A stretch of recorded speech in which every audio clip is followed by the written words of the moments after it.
Urgente, Guilherme Boulos aciona TSE para tornar Nunes e Tarcísio inelegíveis. É isso mesmo. Neste domingo, o deputado federal Guilherme Boulos acionou o Tribunal de Justiça Eleitoral contra a campanha do prefeito Ricardo Nunes e do governador Tarcísio de Freitas. Conforme o PSOL, Nunes e Freitas cometeram abuso de poder político e dos meios de comunicação. Isso porque mais cedo Tarcísio revelou que a inteligência do Estado interceptou mensagens de liderança do PCC com orientação para membros da facção votarem em Boulos. Dessa forma, a campanha de Boulos pediu a inegibilidade de Nunes e Tarcísio por 8 anos. Tarcísio, mais cedo, tinha feito uma coletiva à imprensa, onde fez revelação sobre a facção criminosa e disse que providências foram tomadas para a tranquilidade da eleição. Além da inegibilidade, o PT, aliado do PSOL, entrou com um pedido de prisão do governador por fake news. É isso mesmo. Em nota, o diretório do PT pediu a prisão de Tarcísio, alegando abuso de poder político e uso da máquina pública para prejudicar a campanha de Boulos. A legenda acusou o prefeito Ricardo Nunes de ligações com o PCC, mencionando nomeações e contratações da prefeitura que, segundo o partido, estariam sob investigação do Ministério Público. Já o ministro Alexandre de Moraes, mesmo não fazendo mais parte do TSE, voltou a falar sobre o processo eleitoral e disse que as eleições no Brasil são as mais organizadas do mundo. É isso mesmo. Moraes parabenizou a atuação da Justiça Eleitoral nas eleições municipais desse ano, após votar em uma escola em São Paulo na tarde de domingo. Em entrevista a jornalistas, o ministro destacou o combate à desinformação e discurso de ódio em defesa da democracia durante o processo eleitoral. Ele acrescentou que a Justiça Eleitoral teve um papel fundamental ao lidar com esses desafios. Moraes também elogiou a organização das eleições, ressaltando o trabalho da ministra Carmen Lúcia, atual presidente do TSE. Já o Ministério Público Eleitoral pediu busca em endereço ligado à campanha do PT em Fortaleza. É isso mesmo. A suspeita é de que apoiadores do candidato Evandro Leitão estariam envolvidos em atividades de boca de urna. O pedido de um mandado de busca e apreensão em um endereço de Fortaleza associado à campanha de Evandro Leitão foi requisitado pelo Ministério Público Eleitoral à Justiça. A suspeita é de que os apoiadores do candidato estejam participando de atividades de boca de urna no local. No domingo, o Ministério Público emitiu um pedido que autoriza a apreensão de dinheiro, materiais de propaganda, recibos, notas fiscais, celulares e outros itens que possam estar ligados a um potencial delito eleitoral. O pedido foi direcionado para o Tribunal Regional Eleitoral do Ceará. E se querem punir Tarcísio de Freitas e Nunes em São Paulo, então por que não punem o candidato do PT que venceu em Fortaleza também com crimes eleitorais? Vem chumbo grosso aí, turma. A análise que a Bárbara, do canal Te Atualizei, fez foi muito bem feita, muito boa a análise. Né? É uma vitória, sim, da militância conservadora. O Nicolas Ferreira é um grande cabo eleitoral, o próprio Jair Bolsonaro, inegavelmente, como eu disse, não faz milagres, a gente perdeu, quando eu digo a gente, é porque eu torcia para todos os candidatos dele no segundo turno. E a gente perdeu em várias capitais importantes. Não faz milagre, mas mostrou força, e isso está preocupando o sistema, em que pese o sistema ter sido o grande vencedor nas eleições municipais. Ele está de olho em 2026 e ele está de olho no Senado. Vamos lembrar, gente, que é o Rodrigo Pacheco quem inviabiliza qualquer tentativa de processo de impeachment do ministro Alexandre de Moraes ou outros. E o Rodrigo Pacheco é do PSD do Kassab. Então, quando eu vejo algumas pessoas falando assim, fogo amigo, o Rodrigo fica implicando com o Bolsonaro, eu não sei onde eles entendem isso, né? Eu acho que o Bolsonaro é vítima desse troço todo. O Serrão mencionou que ele pode até ser preso. Aí eu acho que não fariam, porque entendem que ele vira um cabo eleitoral ainda mais poderoso. Foi o próprio Valdemar Costa Neto que disse isso. Se prender o Bolsonaro, ele elege até um poste. Então, não vão arriscar tanto. Mas olha o que está acontecendo com o Geyer, vamos falar disso. Olha o que está acontecendo com todo mundo que ousa, de alguma forma, Marcel Van Hatten, não precisa ser bolsonarista, basta ir contra o sistema, contra o STF de hoje. Aí eu pergunto, o Tarcísio, bom governador, mas ele oferece ameaça ao sistema? Vocês acham que o Alexandre de Moraes dorme tenso se o Tarcísio for o presidente? Claro que não. Eu até acho que ele não assumiria esse risco, porque governar São Paulo ele tem uma reeleição basicamente garantida e é interessante ele ter os 2 mandatos lá, né? Tomara, porque ele é um bom governador, não resta dúvida. Agora, que nome que surge? O Zema, que se mostrou cá entre nós, um nada nessa eleição municipal? O Caiado, que a gente vai falar mais à frente, que se mostrou um baita de um oportunista? Então, tá um monte de gente tentando se cacifar como a nova liderança da direita. Né? E não tem liderança da direita, tem Jair Bolsonaro. Só que por algum motivo que me escapa, tem um monte de bolsonarista falando que ele vai ser elegível daqui a pouco. Porque não, eles vão colocá-lo elegível. Me apresenta um argumento para isso. Aí eu tenho que fechar com o Serrão na análise mais pessimista. Eu diria realista. Vocês estão vendo algum sinal de recuo do sistema? Eu só vejo avanço. O Gayer, o Marcel, os presos do 8 de janeiro, a narrativa, a questão da anistia que eles tentam inviabilizar, né, a PEC da anistia, eu não vejo nenhum sinal de recuo. Qual é a única esperança? Vamos falar disso hoje também. Talvez é o Donald Trump voltar à Casa Branca e colocar a atenção voltada para o Brasil, próximo de Jair Bolsonaro, atento aos abusos do Supremo, ao que o próprio governo americano, na figura do Biden, né, do sistema democrata, fez para dar uma ajudinha ao ladrão voltar à cena do crime, como diria Alckmin, e o Trump querer reverter esse troço para não ter mais uma Venezuela tomando conta da América Latina. Então a única esperança talvez seja os Estados Unidos pressionarem a bagunça toda. Porque fora isso, eu quero algum argumento persuasivo de que esse sistema aí vai um belo dia acordar e falar: a gente tirou o Lula da prisão, tornou ele elegível, vamos ter que fazer o mesmo com o Bolsonaro. Pô, tá difícil, hein, entender isso. Então, eu não acho nem que o Tarcísio está lutando muito para isso nos bastidores, né? Mas tem que elogiar, não adianta bater de frente, tem que estar perto, né, do Alexandre. Boa sorte para quem acredita nesse xadrez 4D. Eu sou um pouquinho mais pé no chão, gente. Então estou vendo com muita preocupação o que está acontecendo, porque estou reconhecendo a força da direita, sim. A análise da Bárbara é muito boa. A militância conservadora mostrou sua força, mas o sistema, que foi o grande vencedor, também está atento a isso. E não quer brincar em serviço e não quer arriscar ter um Senado conservador lá na frente. Sobre essa questão do Bolsonaro se tornar elegível, né? Teve uma entrevista do Valdemar Costa Neto, presidente do PL, para o Estadão, em que ele fala que está ali conversando com Davi Alcolumbre, que é, né, favorito para a eleição, para voltar à presidência do Senado. Então, o Valdemar Costa Neto mostra ali que está trabalhando com a bancada do PL no Senado para, de repente, dar apoio ao Davi Alcolumbre, desde que o Alcolumbre, imagine, ofereça em troca a anistia para os envolvidos no 8 de janeiro e para Jair Bolsonaro.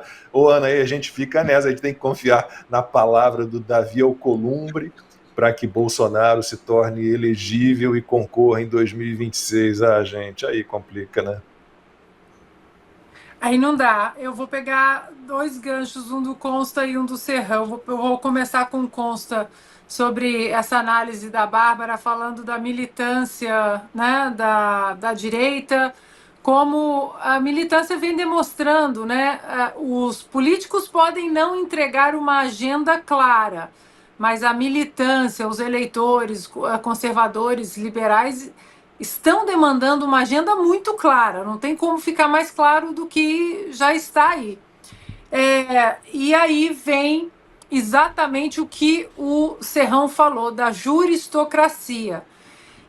Agora é quando o Constantino e eu, agora o Lacombe, a gente fala, a gente vem do futuro. É impressionante como nós precisamos entender o que acontece aqui nos Estados Unidos, porque vai acontecer no Brasil. É regra, gente, não tem jeito. É impressionante. Se olharmos o que aconteceu aqui nos Estados Unidos e o que está acontecendo no Brasil, agora já chegando quase no mesmo tempo que os Estados Unidos. O Donald Trump foi perseguido, os eleitores foram perseguidos por causa do 6 de janeiro. O 6 de janeiro é uma ladainha que é repetida até hoje para tentar desbancar eleitores, o próprio Donald Trump, a insurreição, aquela coisa toda. E o caminho que nós vimos aqui nos Estados Unidos para demonizar Donald Trump nas primárias republicanas, depois no próprio caminho onde a juristocracia, mesmo aqui nos Estados Unidos, ela foi usada num estado profundamente democrata, que é Nova York, num julgamento absurdo com um juiz que a filha é uma das principais empregadas do Partido Democrata do alto escalão para receber doações. O juiz que condenou Donald Trump é pai dessa moça. Enfim, vocês sabem o caminho. Só que o que não contavam, e aí eu quero fazer aqui uma reflexão com vocês que estão no Brasil, que é o que eu acho que vai acontecer. O que não contavam aqui nos Estados Unidos, diante de tanta perseguição, agora essa semana apareceu uma outra mulher dizendo que o Donald Trump apertou, né, os seios, o corpo dela de maneira imprópria há 32 anos. Enfim, é que quanto mais batiam em Donald Trump, mais ele crescia. E não só isso, ele furou a bolha MAGA, a bolha dos conservadores e liberais. Donald Trump hoje está com números dentro das comunidades negras, números nunca vistos por nenhum candidato republicano, porque ele furou essa bolha, ele mostrou que o sistema está contra ele. Eu estou contando isso tudo porque eu acho que o sistema e peças da nossa política, como Caiado, como Nunes, como Valdemar e tantos outros, ainda não entenderam que o fenômeno que aconteceu aqui vai se repetir no Brasil com o presidente Bolsonaro. Quanto mais bater, quanto mais demonizar, quanto mais desumanizar, mais ele vai crescer. E mesmo que ele não chegue elegível na próxima eleição, o dedo dele que apontar, né, para quem ele apontar, essa militância vai seguir, como foi aqui nos Estados Unidos. Aqui não tem TSE, não tem... Aqui você pode se eleger candidato para a presidência dos Estados Unidos dentro de uma prisão. A gente não tem isso no Brasil. Mas eu vejo a mesma cartilha sendo aplicada. Quanto mais batem no presidente Bolsonaro, quanto mais tentam demonizar a força política que ele tem desde sempre, né? Ele fez uma administração muito boa, e é isso que eu dou o mesmo crédito aqui para Donald Trump, porque muita gente continua torcendo o nariz para Donald Trump, mas a própria comunidade negra fala, eu era mais... eu tinha alimento na minha mesa, a economia era mais sustentável, a economia era saudável, mesmo ali dentro da pandemia, eu tinha um emprego, e agora está tudo de cabeça para baixo. Agora levem isso para o Brasil. É a mesma coisa com a agenda técnica, os ministérios técnicos que nós tínhamos com o presidente Bolsonaro, com o Paulo Guedes. Agora a realidade desse governo nefasto, que não está nem aí para o seu povo, escancarou exatamente as vísceras desse sistema. Eles não querem nenhum progresso para o Brasil. Eles não querem governar o Brasil. Portanto, essa juristocracia que agora vai colocar um alvo aí nas costas do Geyer, da própria Cristina, ela que saiu sim vitoriosa porque se torna um nome importante para o Senado, do Ricardo Salles, do Van Hatten, que são nomes fortes para o Senado também. O Senado, que é a nossa casa revisora, né, ali na engrenagem de freios e contrapesos, é o que pode trazer um pouco o país para fora desse hospício jurídico ao qual nós somos submetidos. Agora a perseguição vai ser implacável. Mas, nesse ponto, a gente vem do futuro. Quando eles precisam entender, quer bater? Pode bater. Mas quanto mais bater nessa gente, mais eles vão crescer. Bom, passei aí então informações sobre a eleição em Curitiba. A Cristina Grêmio, infelizmente, perdeu para o Pimentel, mas como disse a Ana, ela sai fortalecida. A gente imagina que ela possa ser candidata ao Senado em 2026. Antes de passar para o Serrão, o Binha me passou aqui, deixa eu ver se eu acho, a diferença de votos do Evandro Leitão, do PT, para o... Onde é que está, rapaz? 10 mil. Não chegou realmente a 11 mil votos, né? O Evandro Leitão do PT foi eleito, então, prefeito de Fortaleza. Teve 50,37% dos votos válidos e o André Fernandes do PL, 49,63%, como disse, 10.838 votos de diferença. Vou puxar aqui também informações sobre Belo Horizonte, Serrão. O atual prefeito Fuad Noman, do PSD, foi reeleito neste domingo para mais um mandato, né, à frente do Executivo Municipal da capital mineira. Ele derrotou o candidato do PL, Bruno Engler, muito bom político também, da nova geração de políticos aí, que tem Nicolas Ferreira, Ana Campanholo, Carmelo Neto, alguns com atuação estadual, local, outros, como Bruno Engler, com atuação federal, como Nicolas. Serrão. Então, amarra isso tudo aí. A gente falou um pouco de Cristina Grêmio, falamos de André Fernandes, falamos da eleição de Belo Horizonte e estamos de novo olhando aqui para 2026, sabendo de quanto é importante a gente ter bons candidatos para o Senado, porque a gente está precisando muito, né, de dominar, de ter a maioria ali no Senado para dar jeito nesse país, Serrão, não tem outro jeito. E é por isso que o sistema de poder vai ficar tão apavorado na hora que ele sentar para fazer o levantamento final do resultado dessa eleição. Você pega ali em números, em prefeituras, o PSD foi muito bem, o MDB foi bem como sempre foi, PT foi mal, mas vamos lá, hein? Vamos tratar da política de forma qualitativa. A tese da Bárbara está certa. Olha lá a quantidade de políticos com boa qualidade, jovens, novas lideranças que a direita liberal conservadora conseguiu fazer nessa eleição. Muitos deles sob a liderança do temido e perseguido Jair Messias Bolsonaro. Então, esse ponto é o ponto que mais incomoda o sistema de poder, porque essa galera que foi eleita vereadora, e não necessariamente os prefeitos, essa turma altamente mobilizada nas redes sociais, que os medievais da juristocracia gostariam que não existisse, porque no tempo, quando não havia elas, é que era feliz o mundo, tudo era lindo e maravilhoso. Pois é, eles defendem isso. Então, no mundo medieval, essa turma está fortíssima para 2026, escolher os melhores senadores. Isso é que vai doer. Por isso que eu estou antecipando algo concreto. Vem aí o julgamento do 8 de janeiro, a fase 2 dele, que a primeira fase só pegou os pobres coitados. Agora eles vão para o núcleo político. É em torno de 54 a 100 pessoas que podem estar envolvidas ali. O inquérito é meio sigiloso, secreto, a gente não sabe o número certo. Mas ali estão os principais alvos políticos de potenciais candidatos ao Senado, que eles vão tornar inelegíveis. O jogo é esse. Só que a eleição de agora criou novas lideranças.